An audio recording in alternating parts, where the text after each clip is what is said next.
रतनपुर गांव में एक गरीब किसान रामू अपनी बीवी सरला के साथ रहता था। सुबह के वक्त मिट्टी के छोटे से घर में चूल्हा जल रहा था, जिस पर लोहे की कढ़ाई में थोड़ी सी सब्जी पक रही थी। अचानक दरवाजा खटखटाने की आवाज आती है। अरे इतनी सुबह सुबह कौन इतने जोर जोर से दरवाजा पीट रहा है?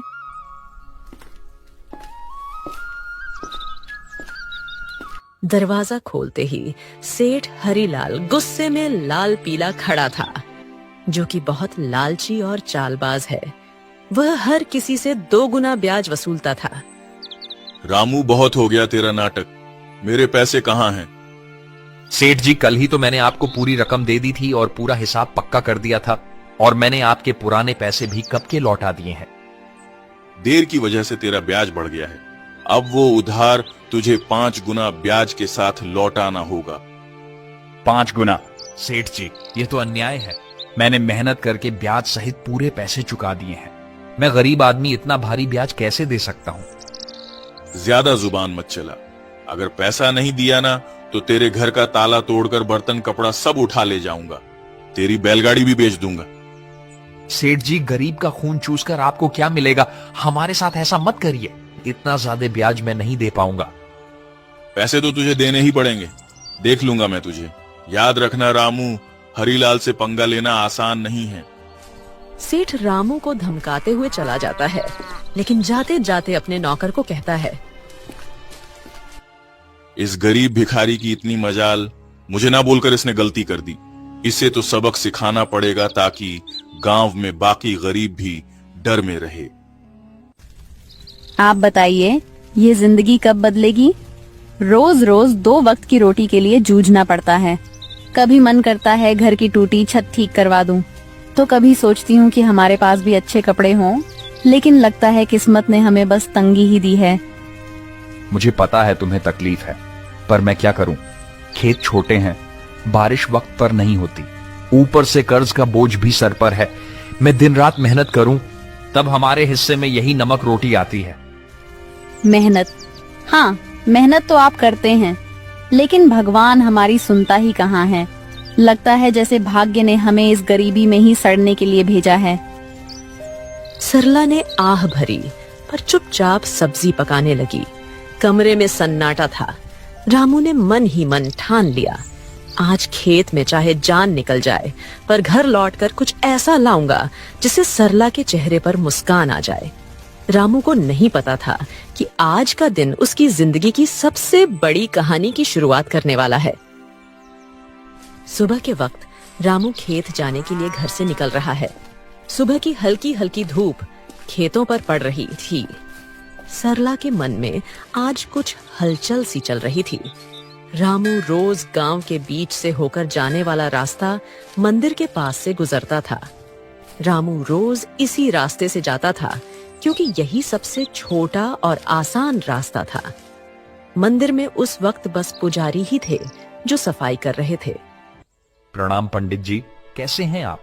तबीयत ठीक है ना आपकी? हाँ बेटा, सब अच्छा है। भगवान का आशीर्वाद तुझ पर हमेशा बना रहे। पुजारी से बात करके रामू अपने खेत की तरफ निकल जाता है। उसी शाम गांव का सबसे अमीर सेठ हरीलाल अपने नौकर के साथ बैठा था। वह बहुत लालची और चालाक था। उसके मन में एक खतरनाक योजना पनप रही थी। सेठ हरीलाल अपने बड़े से घर में खाट पर बैठा पान चबा रहा था। पास में उसका नौकर कालू खड़ा था। अरे कालू सुन, मंदिर के गहनों को देखकर मेरा जी ललचा गया है। कल रात मंदिर में जो सोने चांदी के गहने हैं ना, वो मेरे घर में होने चाहिए। गांव वाले मेरी इज्जत करते हैं, लेकिन पैसा और बढ़ाना है मुझे। सेठ जी, पर यह तो पाप का काम होगा। भगवान के घर से गहने चुराना अच्छा नहीं लगेगा। अरे मूर्ख, भगवान को क्या जरूरत है गहनों की? उनका क्या होगा इनसे? असली भगवान तो पैसा है, और पैसा इंसान के हाथ में अच्छा लगता है। पर गांव वाले अगर उनको पता चल गया तो? बस यही तो मजा है। चोरी हम करेंगे और इल्जाम किसी और पर लगेगा। पता है किस पर? उस गरीब रामू पर। आज उसकी और उसकी बीवी की जुबान बहुत ज्यादा ही चल रही थी। रामू, वो तो रोज मंदिर के पास से ही अपने खेत के लिए जाता है ना? हाँ, हम इसी बात का फायदा उठाएंगे। सबको लगेगा कि उसी ने चोरी की। गांव वाले पहले ही उसे तिरछी नजरों से देखते हैं। बस आज रात ही हम अपना काम कर देंगे और सुबह हंगामा हो जाएगा। तू बस ये याद रख, कोई गलती नहीं होनी चाहिए। आधी रात को हम मंदिर में घुसेंगे, गहने उठाएंगे और अपने गोदाम में छुपा देंगे। सुबह मैं खुद शोर मचाऊंगा और रामू का नाम लूंगा। कालू डरते डरते सिर हिलाता है और अपने सेठ की बात मान लेता है। रात का समय था। गांव में हर तरफ सन्नाटा था। बस कहीं कहीं कुत्तों के भौंकने की आवाज आ रही थी। उस रात सेठ लालच में अंधा हो जाता है और इस घिनौनी साजिश को अंजाम देता है। अपने नौकर से मंदिर में चोरी करवाता है। पास ही अंधेरे में एक काली बिल्ली म्याऊं करके गुजर जाती है, जैसे वो इस पाप की गवाही दे रही हो। अगली सुबह गांव के बीचों बीच मंदिर के सामने एक भीड़ इकट्ठी हो गई थी। हर कोई जोर जोर से बातें कर रहा था। माहौल में घबराहट और गुस्से की गूंज थी। अरे यह क्या हो गया? मंदिर के सारे सोने के गहने रातों रात गायब हो गए। इतना बड़ा अपशकुन, भगवान के गहने चुरा ले गया कोई। ये तो बहुत बुरी बात है। इसी बीच रामू रोज की तरह खेत की तरफ जाने के लिए उसी रास्ते से गुजर रहा था। भीड़ देखकर वो रुक गया और पास आ गया। अरे क्या हो गया भाई लोग, इतनी सुबह सुबह ये भीड़ किस बात की है? अरे रामू, तूने सुना नहीं, मंदिर में चोरी हो गई। भगवान के सारे गहने कोई उठा ले गया। रामू यह सुनकर चौंक जाता है। भीड़ में खड़ा सेठ, जो असल में चोरी किया था, वह बहुत मासूम बन रहा था। पंडित जी आप बताइए, कल रात तक तो गहने मंदिर में थे, फिर अचानक कौन ले गया? आप बताइए पंडित जी, क्या आपने मंदिर के आसपास किसी को आते जाते देखा है? आपको किसी पर शक है क्या? अरे मैंने देखा है रामू, रोज मंदिर के रास्ते से आना जाना करता है। सेठ जी, कल तक तो सब कुछ ठीक ठाक था। मंदिर के पास से तो कई लोग गुजरते हैं, लेकिन रोज सुबह सुबह खेत की तरफ जाने के लिए रामू इधर से निकलता है। मगर रामू ऐसा काम करेगा मुझे नहीं लगता। अरे पंडित जी, जमाना खराब है, आदमी की नीयत कब बदल जाए क्या पता। और वैसे भी जिसने किया है वो मुंह से कभी मानेगा नहीं। मैंने अपनी आंखों से देखा है। रात को जब मैं खेत की तरफ जा रहा था, रामू मंदिर के पास चुपके चुपके घूम रहा था।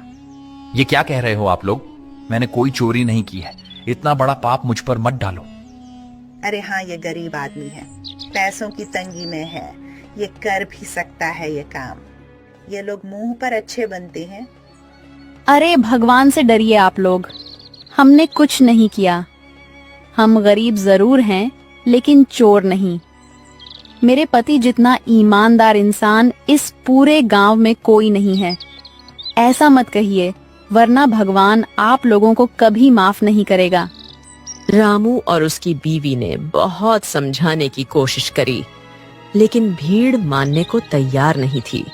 सब रामू को ही चोर मान बैठे। रामू और सरला की आंखों में आंसू आ गए, लेकिन भीड़ में कोई उनकी सुनने को तैयार नहीं था। गांव वालों, अब तो सब साफ है। मंदिर के गहने चुराने वाला यही रामू है और ऐसे आदमी को हमारे गांव में रहने का कोई हक नहीं। चोरी करने वाले की एक ही सजा है, गांव से बाहर निकाल देना। हाँ, अगर इसने मंदिर में चोरी की है तो यह तो भगवान का भी अपराधी हुआ। इसे यहीं रहने देंगे तो कल हमारे घरों से भी चीजें गायब हो जाएंगी। अरे आप सब क्यों नहीं समझते? मैं निर्दोष हूँ, मैंने कोई चोरी नहीं की। मैं तो रोज के जैसे अपने खेत जा रहा था। मुझ पर इतना बड़ा इल्जाम मत डालिए। भीड़ में जोर जोर से आवाजें गूंजने लगी, निकालो इसे गांव से। भीड़ में हलचल मच गई। लोग एक दूसरे से कान्हा फूंसी करने लगे। रामू और सरला की आंखों में आंसू भर आए। उन्होंने कई बार सफाई देने की कोशिश की, लेकिन किसी ने उनकी नहीं सुनी। सबने मिलकर उन्हें गांव के बाहर निकाल दिया। रामू और सरला मजबूर होकर गांव छोड़कर चले गए। रामू और सरला रोते रोते गांव छोड़ चुके थे। गांव के बाहर एक सुनसान जगह पर टूटी फूटी झाड़ियों और कंटीली झाड़ियों के बीच एक पुरानी पड़ी झोपड़ी मिली। मजबूरी में वहीं उनका नया घर बन गया। सुनिए जी, यह जगह कितनी सुनसान है। न पास में कोई इंसान, यहाँ आसपास की झोपड़ियों में कोई रहता भी नहीं है, न खाने को कुछ है। अब हम क्या करेंगे? क्या करें सरला, जब अपना गांव ही हमें ठुकरा दे तो कहीं और सहारा ढूंढना पड़ता है। यही हमारी तकदीर है। मैं तो ये सोच रहा हूं आखिर चोरी की किसने है, और इल्जाम मुझ पर डाल दिया गया। मैं असली चोर का पता लगाकर रहूंगा। दिन ढल गया। सरला रोते रोते सो गई। रामू सारी रात परेशान बैठा रहा।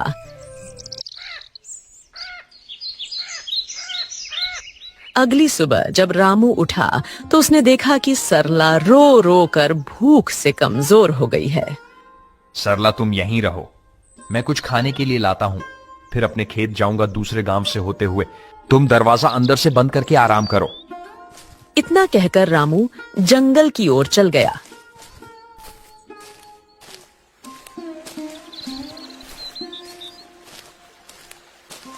रामू ने सरला को कुछ फल और आसपास की नदी से पानी लाकर दिया। रामू दूसरे गांव से होते हुए अपने खेत जाने के लिए निकल गया। अचानक घने जंगल में सामने से एक साधु बाबा प्रकट होते हैं। उनकी लंबी दाढ़ी और वस्त्र उन्हें अलग ही आभा दे रहे थे। रामू उनके पास गया। बेटा, तू कौन है? तेरे चेहरे पर चिंता की रेखाएं साफ दिख रही हैं। बाबा, मैं इस गांव का ही रहने वाला हूं, पर अब गांव वालों ने मुझे निकाल दिया है। सब लोग मुझ पर चोरी का झूठा इल्जाम लगा रहे हैं। मैंने कोई चोरी नहीं की। रामू रोते रोते साधु बाबा को पूरी कहानी बताता है। सेठ का कर्ज, गांव वालों का इल्जाम और मंदिर से चोरी की घटना। बेटा, तेरी आंखों में छल नहीं है। तू सच्चा और साफ दिल का इंसान है। तेरी पीड़ा मैं समझ सकता हूं। ये दुनिया अक्सर गरीब पर झूठा इल्जाम लगा देती है, पर चिंता मत कर, भगवान न्याय करते हैं। असली चोर जल्द ही सामने आएगा। ये मेरा आशीर्वाद है। पर बाबा कैसे? सब मुझे ही दोषी मान रहे हैं। गांव छोड़कर मैं और मेरी पत्नी यहां भूखे प्यासे पड़े हैं। कोई मेरी बात मानने को तैयार नहीं है। मैं कैसे साबित करूं कि मैं निर्दोष हूं? इस जंगल में एक श्रापित जानवर रहता है। उसने अपनी आंखों से असली चोर को देखा है। वही तुझे सच तक पहुंचने में मदद करेगा। पर ध्यान रहे, उस जानवर को ढूंढना आसान नहीं है। उसके पास जाना होगा, उसका विश्वास जीतना होगा, तभी वह तेरी मदद करेगा। श्रापित जानवर बाबा, वह कौन है? मैं उसे कैसे ढूंढूं? यहां जंगल में तो बहुत से जानवर हैं। वह एक श्रापित काली बिल्ली है। सच यह है कि उसकी आंखों ने वह दृश्य देखा है जो किसी और ने नहीं देखा। जा बेटा, उस जानवर को ढूंढ और उससे मदद मांग। वो बिल्ली तेरी जिंदगी बदल देगी। भगवान तेरा साथ देंगे। जा बेटा, सत्य की शक्ति तेरे साथ है। साधु बाबा रामू को आशीर्वाद देकर अचानक गायब हो गए। रामू समझ गया था कि यह भगवान की लीला है। रामू तुरंत ही बाबा के बताए अनुसार उस बिल्ली को ढूंढने के लिए निकल गया। जंगल का सन्नाटा, पत्तों की सरसराहट। रामू थका हारा, भूखा प्यासा, उम्मीद के सहारे इधर उधर भटक रहा था। उसने पूरा जंगल छान मारा, पर उसे वो काली बिल्ली कहीं नहीं मिली। दिन ढलने को आया। रामू अब निराश होकर अपनी झोपड़ी की तरफ जा रहा था। अचानक तभी उसकी नजर एक काली बिल्ली पर पड़ी। बिल्ली की चमकती आंखें दो अंगारों जैसी दिखाई दे रही थीं। ओ बिल्ली रानी, क्या तुम वही हो जिसके बारे में साधु बाबा ने कहा था? क्या तुमने उस रात देखा था? असली चोर कौन है? माँ, बिल्ली, क्या तुम मेरी मदद करोगी? मुझ पर झूठा इल्जाम लगाकर गांव से निकाल दिया गया है। क्या तुम सच जानती हो? मुझे बता दो, असली चोर कौन है? बिल्ली उसकी आंखों में देखती है। रामू का साफ दिल और अच्छी नीयत देखकर जैसे उसे सब समझ आ गया हो। अचानक बिल्ली की आंखों से एक अजीब सी चमक निकलती है और वह इंसानी आवाज में बोल उठती है। रामू, तुम्हारे साथ बहुत बड़ा अन्याय हुआ है। मंदिर के गहने तुमने नहीं चुराए। असली चोर तुम्हारे गांव का सेठ और उसका नौकर है। दोनों ने मिलकर मंदिर से गहने चुराए और चोरी का इल्जाम तुम्हारे सिर पर चढ़ा दिया ताकि कोई शक न करे। सेठ जानता था कि तुम गरीब हो, तुम्हारे पास कोई सबूत नहीं होगा, इसलिए उसने चालाकी से तुम्हें बलि का बकरा बना दिया। क्या गांव का सेठ, वही जो सबसे धर्म और दान की बातें करता है, और उसका नौकर भी तो यही सच्चाई है? गांव वालों ने मेरी ईमानदारी पर शक किया और असली अपराधी चैन से सो रहा है। मां बिल्ली, अब मैं क्या करूं? यह सच गांव वालों तक कैसे पहुंचाऊं? समय आने दो रामू, सच को कोई दबा नहीं सकता। मैं तुम्हारी मदद करूंगी। तुम मुझे कल गांव लेकर चलो।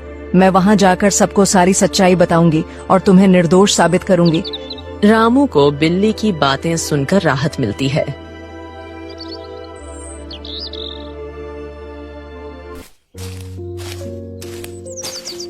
वह घर जाकर सरला को पूरी बात बताता है।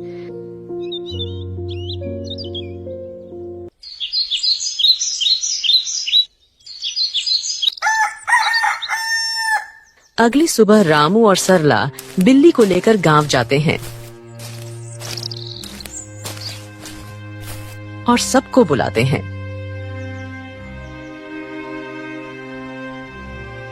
गांव वालों, आप सबने मुझे चोर बोलकर गांव से निकाल दिया था, पर असली चोर अभी भी गांव में ही बैठा है।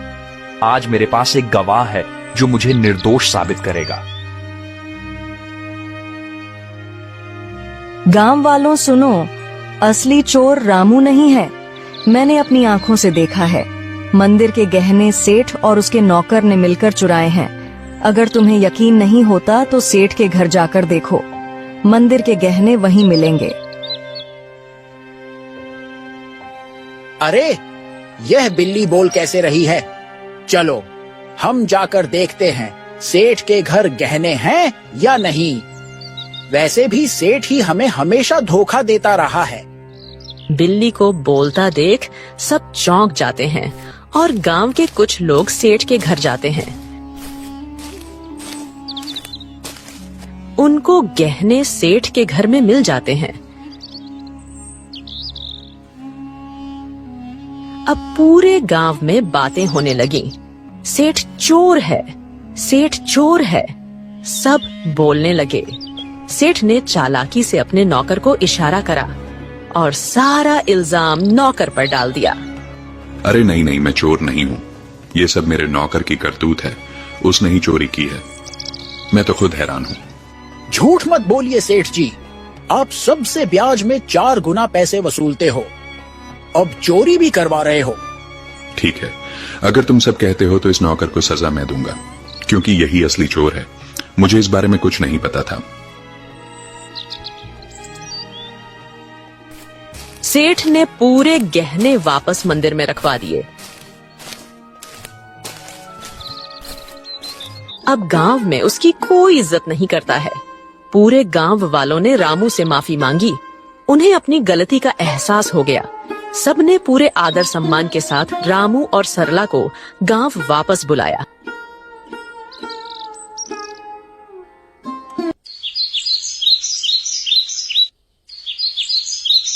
रामू और उसकी पत्नी सरला अब वापस अपने घर आ गए थे।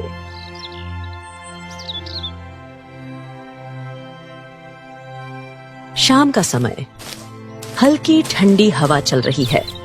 रामू बोलने वाली बिल्ली के साथ खेत की तरफ जा रहा था।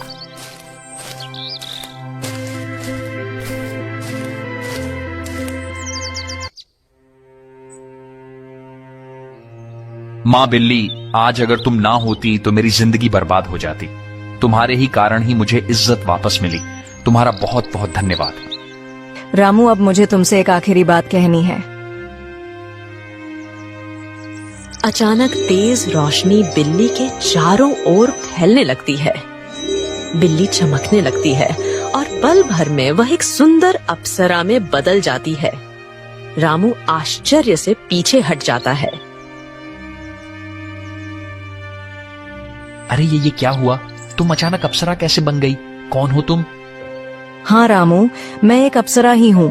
मुझे स्वर्ग से श्राप मिला था। मैं इस श्राप से मुक्त होने के लिए ही धरती पर आई थी। जब तक मैं धरती पर किसी सच्चे और भले इंसान की मदद नहीं करती, तब तक मैं इस बिल्ली के रूप में ही रहती। तुम एक सच्चे और ईमानदार इंसान हो, इसलिए तुम्हें बचाकर मैंने भी अपना श्राप तोड़ दिया। अब मुझे मुक्ति मिल चुकी है। तुम्हारी ईमानदारी और भलाई ने मुझे श्राप से मुक्त कर दिया है। तुम्हारा बहुत बहुत धन्यवाद रामू। मैं बहुत खुश हूँ। मैं तुम्हें वरदान देना चाहती हूँ। तुम्हें जो चाहिए बेझिझक कहो। रामू की आंखों में चमक आ जाती है। वह भावुक होकर अप्सरा को प्रणाम करता है। देवी, मेरी जिंदगी गरीबी से घिरी हुई है। मैं दिन रात खेतों में मेहनत करता हूँ, मगर फसल कभी अच्छी नहीं होती। ऊपर से कर्ज का बोझ है। मेरे परिवार के लिए 2 वक्त की रोटी जुटाना भी मुश्किल हो जाता है। रामू, मैं तुम्हें वरदान देती हूँ। तुम्हारी परेशानी अब समाप्त होगी। जंगल के बीच में एक लाल फूल के पौधे के पास एक चमत्कारी फल का पेड़ है। वह पेड़ स्वर्ग से आया है। उस पेड़ का फल सिर्फ ईमानदार इंसान ही खा सकता है। तुम वहां जाओ और वह फल खाओ। तुम्हारे खेतों में समृद्धि होगी, कर्ज मिट जाएगा और जीवन खुशहाल हो जाएगा। बस याद रखना, तुम हमेशा इसे ही रहमदिल रहना, वरना तुम्हारी जिंदगी वापस वैसे ही हो जाएगी।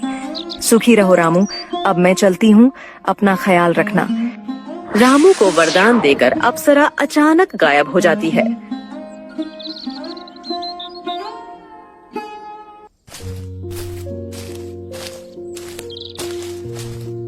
रामू जंगल में चारों तरफ उस चमत्कारी पेड़ को ढूंढता है। सूरज ढलने को होता है। थका हारा रामू अचानक लाल फूल के पौधे को देख लेता है। रामू धीरे धीरे आगे बढ़ता है और देखता है कि पौधे के पीछे एक सुंदर चमकदार पेड़ खड़ा है। पेड़ की टहनियों पर सुनहरे फल चमक रहे हैं। रामू श्रद्धा से पेड़ के पास जाता है। पेड़ देवता, मुझे अप्सरा ने आपके पास भेजा है।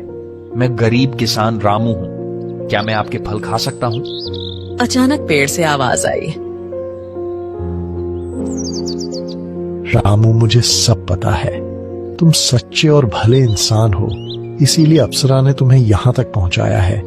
तुम मेरा एक फल खा लो, तुम्हारी सारी परेशानियां मिट जाएंगी और तुम्हारा जीवन खुशहाल हो जाएगा।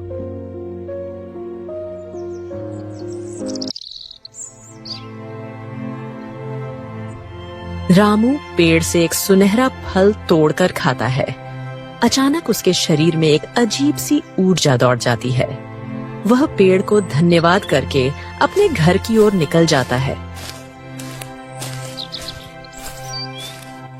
और जैसे ही वह घर के पास पहुंचता है, उसकी झोपड़ी एक सुंदर बड़ा आलीशान घर में बदल जाती है।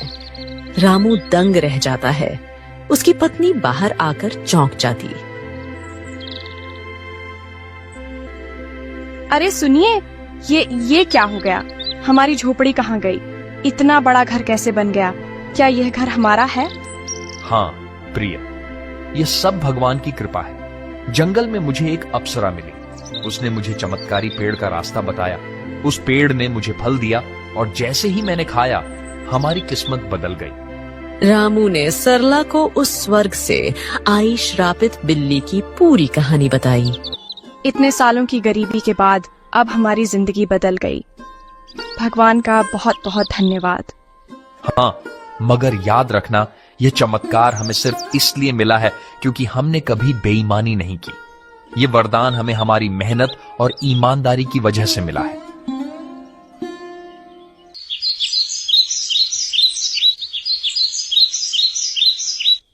अब रामू और सरला अपने नए घर में खुशी से रहने लगे। पर रामू अब भी साधारण कपड़ों में ही रहता था। उसके अंदर जरा सा भी घमंड नहीं आया।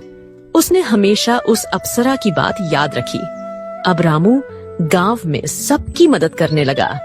उसके घर में हमेशा अनाज भरा रहता था और मेहमानों के लिए दरवाजे खुले रहते थे। वह गांव के सारे जरूरतमंद लोगों को अनाज बांटता था। सारे गांव में रामू की बातें होने लगी। हर कोई अब रामू की बहुत इज्जत करने लगा था। एक दिन गांव वालों को रामू की तारीफ करते सेठ हरीलाल ने सुन लिया। यह सब देख हरिलाल को जलन होने लगी। ये सब दिखावा है। कोई इतना अमीर अचानक कैसे हो सकता है? जरूर इसके पीछे कोई बड़ा राज है। अगर यह ऐसे ही अमीर होता रहा तो गांव में मेरी इज्जत तो मिट्टी में मिल जाएगी। अबे कालू सुन, तू जरा रामू पर नजर रख और पता कर कि इसके पास दौलत आने का असली राज क्या है। उसी दिन से सेठ का नौकर रामू पर नजर रखने लगा।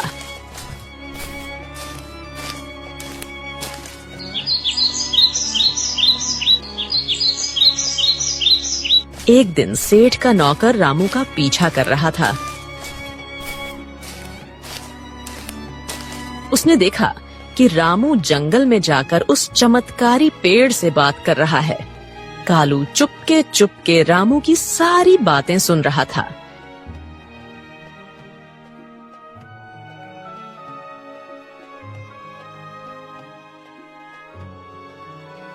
सेठ जी, मैंने सब देख लिया, सब पता कर लिया।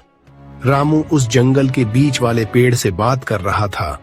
उसने उस पेड़ का फल खाया है जिसकी वजह से उसकी गरीबी दूर हुई और वह अमीर बन गया। क्या सच में? तो चल अभी उसी पेड़ के पास चलते हैं। अगर रामू अमीर हो सकता है तो मैं क्यों नहीं? मैं तो उससे भी बड़ा अमीर बनूंगा। मेरे पास तो पहले से ही ताकत और पैसा है। उस पेड़ को मैं अपनी मुट्ठी में कर लूंगा। सेठ लालच में आकर तुरंत अपने नौकर के साथ जंगल की ओर निकल गया। पर उसे क्या पता था, आज यह लालच उसे ले डूबेगी। वो लोग पेड़ के पास पहुंचे और फल तोड़ने की कोशिश करते हैं, पर एक भी फल उनसे नहीं टूटता। सेठ गुस्से में आकर पेड़ से कहता है, ओ पेड़, सुना है तूने रामू को फल देकर अमीर बनाया है। अब मुझे भी अपने फल दे, जल्दी कर। मैं इस पूरे गांव का सबसे बड़ा आदमी हूं। अब मैं और भी शक्तिशाली बनना चाहता हूं। सेठ, तू लालची है, अहंकारी है और बेईमान है। मैं अपना फल सिर्फ उसी को देता हूं जिसके दिल में दूसरों के लिए करुणा हो, जो ईमानदार हो और सच्चा हो। तेरे दिल में सिर्फ लालच और घमंड है, इसलिए तुझे कभी यह फल नहीं मिलेगा। क्या कहा? तू मुझे फल नहीं देगा? अरे मूर्ख पेड़, अगर तू मुझे फल नहीं देगा तो मैं तुझे जड़ से काट दूंगा। तेरे जैसे 1000 पेड़ मैं खरीद सकता हूं मैं। अब तू देख, तुझे काट कर मैं तेरे सारे फल ले लूंगा। अबे कालू, कुल्हाड़ी उठा और इसे काट डाल। गांव जाकर उस रामू को भी आज मैं खत्म कर दूंगा। कालू भाग कर जाता है और कुल्हाड़ी लेकर आता है। सेठ पेड़ को अपने पैर से मारने लगता है और उसका नौकर कुल्हाड़ी से पेड़ काटने की कोशिश करता है, लेकिन कुल्हाड़ी लगते ही चिंगारियों में निकलती है। अचानक आसमान से बिजली गिरने लगी और तेज हवा चलने लगी। ठहरो, तुम दोनों को अपने लालच और पाप का फल अब यही मिलेगा। तुम्हें दूसरों की मेहनत और भलाई से जलन थी, अब तुम्हें इसका परिणाम भुगतना होगा। अचानक पेड़ से एक चिंगारी निकलती है। सेठ और उसका नौकर वहीं जलकर राख हो जाते हैं। सच्चाई और ईमानदारी की राह चाहे कितनी भी कठिन क्यों ना हो, अंत में जीत हमेशा अच्छाई की ही होती है। लालच और बेईमानी इंसान को कभी सुख नहीं दे सकते। भगवान भी उसी का साथ देते हैं जिसका दिल साफ हो और जो दूसरों की मदद करता है। इसीलिए हमें हमेशा नेक रास्ते पर चलना चाहिए।